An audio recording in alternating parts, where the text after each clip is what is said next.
10장 11절에서 15절 말씀 함께 봉독하시겠습니다. 제사장마다 매일 서서 섬기며 자주 같은 제사를 드리되 이 제사는 언제나 죄를 없게 하지 못하거니와 오직 그리스도는 죄를 위하여 한 영원한 제사를 드리시고 하나님 우편에 앉으사 그 후에 자기 원수들을 자기 발등상이 되게 하실 때까지 기다리시나니 그가 거룩하게 된 자들을 한 번의 제사로 영원히 온전하게 하셨느니라. 또한 성령이 우리에게 증언하시되 주께서 이르시되 그 날 후로는 그들과 맺을 언약이 이것이라 하시고 내 법을 그들의 마음에 두고 그들의 생각에 기록하리라 하신 후에 또 그들의 죄와 그들의 불법을 내가 다시 기억하지 아니하리라 하셨으니 이것들을 사하셨은즉 다시 죄를 위하여 드릴 제사 드릴 것이 없느니라. 그러므로 형제들아 우리가 예수의 피를 힘입어 성소에 들어갈 담력을 얻었나니 이 길은 우리를 위하여 휘장 가운데로 열어놓으신 새로운 살 길이요 휘장은 곧 그의 육체니라. 또 하나님의 집 다스리는 큰 제사장이 계심에 우리가 마음의 뿌림을 받아 악한 양심으로부터 벗어나고 몸은 맑은 물로 씻음을 받았으니 참 마음과 온전한 믿음으로 하나님께 나아가자. 또 약속하신 이는 미쁘시니 우리가 믿는 도리의 소망을 움직이지 말며 굳게 잡고 서로 돌아보아 사랑과 선행을 격려하며 모이기를 패하는 어떤 사람들의 습관과 같이 하지 말고 오직 권하여 그 날이 가까움을 볼수록 더욱 그리하자. 아멘. 하나님의 말씀입니다. 오늘 본문은 완전한 제사에 대한 소망을 우리에게 주시는 말씀입니다. 완전한 제사, 완전한 구원, 또 우리에게 주시는 하나님 그 놀라운 축복의 사명을 이야기하고 계시는데 그 완전한 제사는 예수 그리스도께서 십자가에서 드리신 그 사건으로 완전한 제사가 완성이 되었습니다. 단번에 자기를 내어드림으로 그 예배의 목적, 제사의 목적을 달성하신 것이죠. 해마다 염소와 그 황소의 피로는 우리를 깨끗하게 할 수 없고 죄를 해결할 수 없는 자들을 완전하게 구원하시는 일을 예수 그리스도께서 성취하신 것입니다. 또 하나는 새로운 언약을 이제 어디다 하셨느냐 기록하고 있냐 하면 우리의 마음에 우리의 생각에 기록하셨다고 말씀하십니다. 오늘 이 두 가지가 다 무엇을 위한 것이냐 하면 하나님의 뜻을 또 하나님이 우리에게 주시고자 하는 그 구원을 완전히 이루시기 위한 하나님의 보이지 않는 일들을 우리가 깨달으라는 것입니다. 그것 없이는 우리가 온전한 예배를 그 기쁨을 누릴 수 없습니다. 우리가 먼저 돌아볼 것은 오늘 본문에 주님께서 행하신 그 완전한 제사, 그 십자가 사건을 이해하는 것이 되겠습니다. 예수님은 그 십자가 사건에 우리가 두 가지 예수님의 성품을 기억해야 하는데 하나는 겸손함과 또 하나는 순종함이십니다. 예수님께서 낮아지신 것, 우리의 자리에 오신 것 자체가 낮아지신 것이거든요. 지극히 높으신 곳에 계신 분이 가까이 할 수 없는 가장 비천한 자의 자리에 오셔서 우리도 낮아지기 어려운 그 자리까지 내려오셔서 그 일을 이루셨습니다. 여러분, 우리는 본질적으로 제가 보니까 겸손이 어렵습니다. 우리는 틈만 나면 교만해지기 쉽고 착각합니다. 내가 괜찮은 사람인 것 같고 조금 더 낫기를 원하고. 그런데 한 번 더 생각해 보면 겸손해질 수 있는 능력만큼 대단한 능력이 없습니다. 그래서 우리가 겸손해지는 것은 하나님의 은총을 입은 것이 맞습니다. 그 겸손함을 얻게 될 때 우리는 예수 그리스도를 닮았다. 저 사람이 정말 예수님 닮은 것 같다.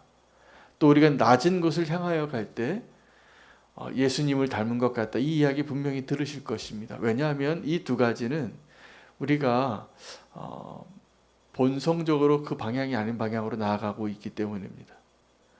우리는 가만히 내버려 두면 다 교만해질 수밖에 없습니다. 조금만 긴장을 풀어도 우리는 겸손과는 정반대로 가게 될 것입니다. 그래서 우리가 예수님을 닮아간다는 것은 철저하게 우리의 원래 본성을 거스르는 일들이 필요한 것이죠.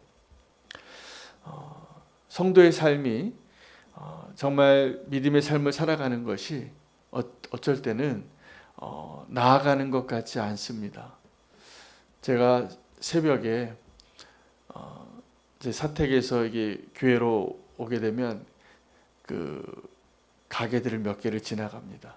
그 가게들을 지나가면 새벽에 문도 열지 않았는데 그래도 작동해 놓는 것이 있습니다. 그 밤에 켜놓은 간판들이나 또 일식집이 횟집이 몇 개 있는데 거기 어항이 있어요. 동그란 어항에 그 공기를 이렇게 넣느라고 계속 산소를 주입하고 물결이 일어납니다. 그 덕분에. 근데 이렇게 지나가다가 이렇게 물고기들을 제가 봐요. 횟감이 뭐가 있나. 근데 그 며칠 전에 새벽에 이렇게 나오는데 한 마리가 계속 그 어항을 열심히 돌고 있더라고요. 그래서 저는 그 물고기가 산 줄 알았는데 지나가서 가까이 가 보니까 죽은 물고기예요. 근데 그 물결에 따라서 그 크지도 않은 어항인데 계속 빙글빙글 돌고 있는 겁니다. 우리가 주님 앞에 주님을 닮아가려고 온전한 그 하나님 우리에게 원하시는 믿음의 삶을 살아내지 못하면 어떻게 보이냐면 겉으로 보기는 살아있는 것 같은데 죽어서 둥둥 떠다니는 물고기와 같습니다. 근데 도리어 우리가 살아있는 물고기는 살아있다라는 것은 그 물결이 돌아가는 물결이 흐르는 것을 거슬러서 헤엄치는 거예요. 근데 어떻게 보면 그 물결이 계속 나를 향하여 오고 있기 때문에 제자리에 있는 것 같아요. 그런 물고기는 도리어 살아있는 물고기가 그 자리에 있는 것 같아요. 근데 열심히 헤엄치고 있는 거예요. 우리가 믿음으로 산다고 하는데 열심히 발버둥 치는데 뭐가 잘 안 될 때가 많습니다. 내가 좌절할 것 같고 나는 믿음의 진보가 없는 것 같고 내 모습은 왜 이렇게 여전히 부족한 것 같고 똑같은 문제로 씨름하는 것 같고 여러분 그러나 씨름하시기를 바랍니다. 왜냐하면 오늘 이 본문이 제가 참 은혜가 되는 것은 결론이 전혀 상상하지 않는 예상하지 않는 예측할 수 없는 결론으로 모이기를 힘쓰라라고는 본론을 결론을 내려요. 근데 그 모이기를 힘쓰라라는 결론이 어떤 것이냐 하면 너희가 마지막 날이 올 때를 보거든 그날이 가까이 오는 것을 보거든 더욱 모이기를 패하는 자들과 같은 습관을 따르지 말고 라고 말합니다. 근데 모이기를 패하는 자라는 것이 뭐냐 하면 그리스도의 몸을 세우는 일을 버려두는 자예요.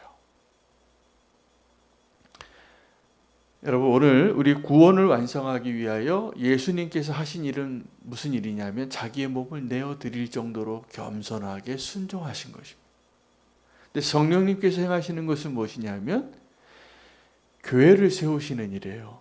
그 그리스도의 몸을 세우는 일을 누가 하시냐 하면 성령님께서 하십니다. 어떻게 해요? 우리의 마음에 새로운 언약과 그 약속을 마음과 생각에 기록하심으로. 여러분 사도행전에 보시면 교회를 누가 세울까요? 사도들이 세웁니까? 아닙니다. 성령님께서 세우시는 것. 근데 그 성령님께서 그 교회를 어떻게 세우시냐면 여러 지체들을 통하여 그리스도의 몸을 세우게 하는데 교회 안에는 여러 지체가 있는 겁니다. 근데 그 지체를 연약하게 하는 일이 어떻게 일어나냐면 분당이 생길 때예요. 나는 아볼로파다, 나는 바울파다, 나는 그리스도파다, 나는 베드로파다. 이런 분당이 생기는 것이 그리스도의 몸을 완전히 다 무너뜨리는 겁니다. 교만한 사람이 한번 나타나면 그리스도의 몸이 흔들려요. 그리고 어떤 사람들은 이렇게 얘기합니다. 야, 저 좀 앞에서 드러나는 자리에 직분이 있으면 그거 참 멋있어 보이는 거예요. 그래서 그 직분을 그렇게 갖고 싶어 해요. 그런데 교회를 전체를 세우려면 누가 가장 교회를 세우는데 중요한 역할을 하냐면 가장 연약한 자예요. 그 연약한 자가 요긴해요. 여러분, 우리 몸에도 정말 중요한 역할을 하는 데가 있죠. 머리, 우리 심장, 또 우리 얼굴, 우리가 드러나는 데가 있는데 사실은 드러나지 않는데 작은 육체의 지체들이 모든 몸을 다 좌지우지할 때가 많습니다. 새끼발가락 하나만 아파도 우리 온몸이 걷지를 못하잖아요. 이게 몸인 거예요. 아플 때는 같이 아프고 기쁠 때는 같이 기쁘고. 근데 우리가 다 눈이 좋으니까 다 눈이 되려고 할 수 없고, 다 맛있는 맛만 보는 입을 대고 싶다고 입이 될 수 없고, 여러분, 입으로 뭐가 들어가려면 손이 섬기고 요리도 하고 열심히 일을 하고 이런 거 다 필요한 거 아닙니까? 그게 한 몸을 이루는 것이에요. 성령님께서는 그 몸을 세우시는데 어떻게 세우시냐면 우리 각자의 부르심에 맞게 자기 역할을 감당하게 함으로 건강한 몸이 세워지는 것입니다. 예수님께서 겸손하게 순종함으로 자기 몸을 내어주셨습니다. 그 십자가의 사건이죠. 그래서 그것이 기초가 돼서 우리가 담대함을 얻고 하나님께 나아갈 수 있는 것입니다. 그리고 성령님께서는 그 교회를 세워가시는데 성령님의 역사로 교회가 세워가는 것이죠. 성령의 은사를 주시고 성령의 역사하심으로 우리 방향을 인도하시고, 성령님의 가장 큰 역할이 뭔지 아십니까? 도우시는 거예요. 성령님은요, 예수님같이 동일하게 겸손하신 분이신데 돕는 자는 결코 자기가 주인공이 되려고 하지 않습니다. 여러분, 우리가 어떻게 주의 몸을 섬길까요? 어떻게 교회를 세울까요? 우리가 돕는 자가 될 때입니다.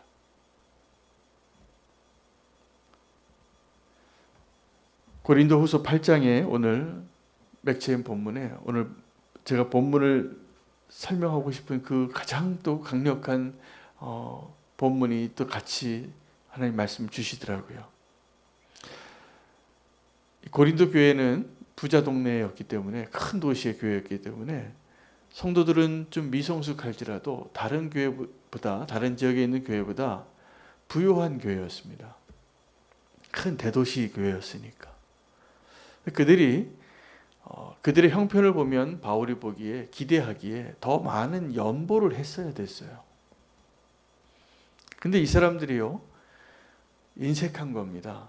처음에는 또 드리겠다고 약속을 했는데 준비가 안 되어 있는 것을 알기 때문에 바울이 철저하게 그들을 준비시키느라 이 편지를 쓴 목적 중에 하나이기도 해요. 고린도 교회 문제를 해결하는 것도 있지만 그들이 약속한 연보가 잘 준비되어져서 전체 그리스도의 몸을 세우는 일 가운데 너희의 역할을 좀 하라. 그러면서 디도를 보냅니다. 디도에게 이 고린도 교회에 그 연보를 잘 배달할 수 있도록, 그가 가면 우리 동력자고 하나님의 신실하신 동력자니까 그를 잘 섬기고 그에게 이 연보를 맡기라. 그러면서 예를 드는 교회가 마게도냐 교회를 이야기합니다. 그 마게도냐 교회의 가장 대표적인 교회가 빌립보 교회이거든요. 근데 이 마게도냐 교회를 어떻게 설명하냐면 그들이 극심한 환난과 가난 가운데 엄청난 거액의 연보를 했다는 거예요. 원래 가난한 가부가 두 렙돈해도 하나님 기뻐하실 텐데 이 가난한 교회가 어떻게 이런 거액의 연보를 했을까?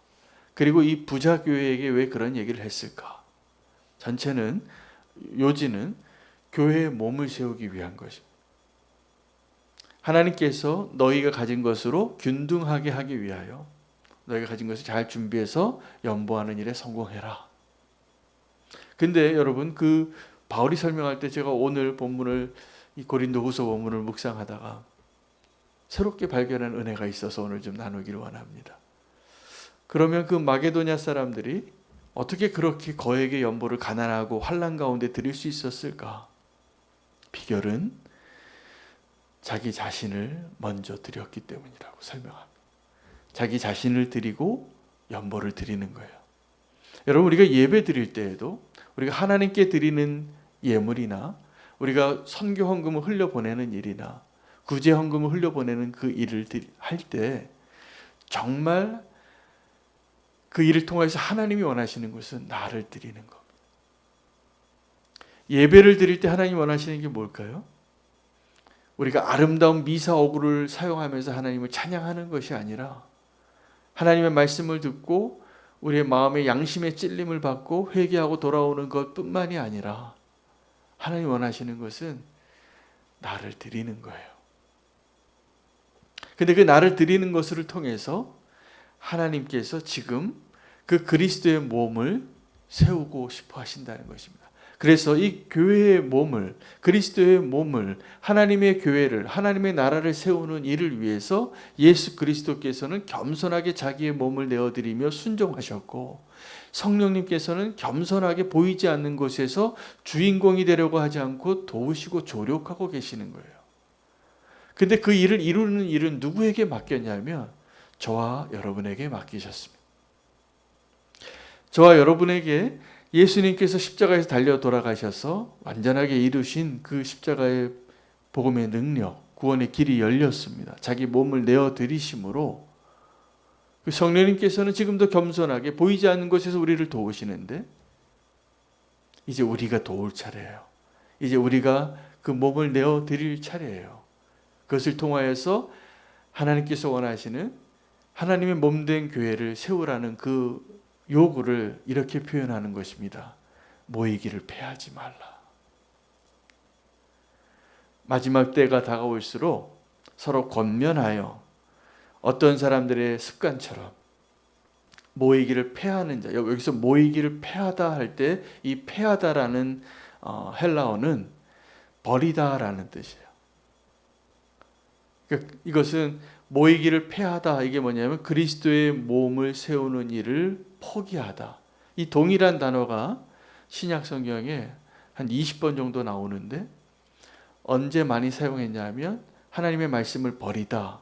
바울이 내가 이제 나이가 들었는데 내 동역자들이 다 나를 버리고 떠났다. 나만 홀로 남았으니 너는 내게 속히어라. 이럴 때 사용했던 동일한 언어예요. 이 단어는 그리스도의 몸을 세우기 위하여 우리가 어떻게 살아야 하는지를 말해주고 있는 거죠. 여러분, 마지막 때가 다가올수록 모이기를 패하는 자들과 같이 하지 마시기를 바랍니다. 이게 우리가 예수 그리스도께서 그 몸을 세우기 위하여 자기 몸을 내어주신 일, 성령님께서 그리스도의 몸을 세우기 위하여 우리에게 은사를 주시고 보이지 않게 도우시는 일, 그 일들을 통하여서 우리가 해야 할 일들을 말씀해주고 계시는 거예요. 여러분, 교회를 우리가 어떻게 세울까요? 교회는요, 내가 힘이 있다고, 내가 똑똑하다고, 내가 앞장설 테니까 나를 따르라 그럴 때 절대로 교회가 안 세워집니다. 언제 교회가 세워지냐면 내가 도와줄게요. 그 성령님의 역사를 통해서 이루어지는 거더라고요. 제가 보면 교회에 어떤 일들이 있으면 이렇게 동참하는 일을 잘 하시는 게 교회를 세우는 일이세요. 그리고 내가 맡겨진 그 사명을 잘 감당하는 일, 우리가 다 다른 은사를 주셨거든요. 다른 역할을 감당함으로 몸이 유기적으로 이루어지는 것이죠. 손이 열심히 일을 해야 입으로 뭐가 들어가는 겁니다. 우리가 보이지 않는 것에서 열심히 심장이 지금 뛰고 있어야 우리가 지금 혈색이 도는 거예요. 다 자기 역할을 뭔가를 하고 있는 것이죠. 여러분, 우리 몸의 지체들 가운데 한 군데만 좀 불편해도 얼마나 우리의 삶이 영향을 받습니까? 눈이 잘 보이지 않으면 우리의 삶 전체가 삶의 질이 떨어져요. 귀가 들리지 않으면 얼마나 답답하겠어요. 냄새를 맡지 못하면 어떻게 돼요? 우리가 말 못하면 어떻게 되겠어요? 다 자기에게 역할이 있는 거예요. 근데 더 심각한 문제는 다른 역할을 원하는 거예요. 자기에게 맡겨진 역할이 너무 작아 보이니까. 천만에요. 그렇지 않습니다. 자기에게 맡겨진 역할을 기쁨으로 잘 감당하는 것, 이것이 정말 요긴한 자가 되는 것이고 전체의 몸을 이루는 하나님의 역사 가운데 우리가 해야 할 일입니다. 그 모든 일들이 가능해지려면 모이기를 패하는 자와 같이 하지 말아야 돼요. 할렐루야. 우리가 서로 그리스도의 몸을 세워가는 거예요. 그래서 제가 오늘 이 말씀 묵상하다가 오늘 특별히 무엇을 위해서 기도할까 하다가 이 건물 안에도 4개 교회가 있잖아요. 그러면은 이 교회가 서로 경쟁하기 위해서 있는 게 아닙니다. 우리 주변에도 가까운 교회들이 많고 특별히 개척교회, 어려운 교회들이 많은데 그런 교회들을 같이 돌아보면서 함께 힘을 내고 격려하고 기도해주고 중보하면서 전체 큰 하나님 나라의 그림을 이뤄야 돼요. 우리가 선교를 왜 합니까? 왜 동력합니까? 동일한 이유입니다. 그 동력을 통해서 하나님의 나라가 그리스도의 몸이 이 땅 가운데 충만하게 이루어질 수 있도록 그 갈망으로 하나님 원하시는 일을 감당해내는 저와 여러분 되시면 좋겠습니다. 그날이 다가올수록 모이기를 패하지 마시기 바랍니다.